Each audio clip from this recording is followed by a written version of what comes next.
Now, can you believe that $1 can cause you to have bad credit? This what happens. So let's say you went to a bank and you borrowed $500.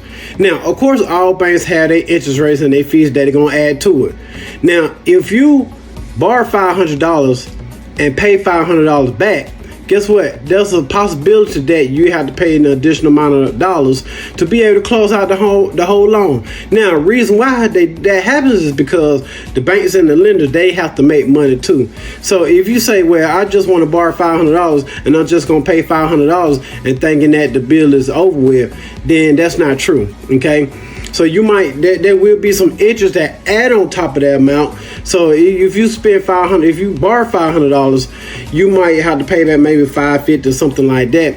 But you want to make sure that that whole balance is covered, because what happens is if you have a balance left, even though most of the balance has been paid off in full, that $1 can cause your credit score to drop. And so when that dollar be placed on your credit file, it's going to place that this bank either charged it off or they sent it to collections. I know that sounds silly, but I've seen it happen. And that $1 can cause your score to drop between 50 to 80 points, right?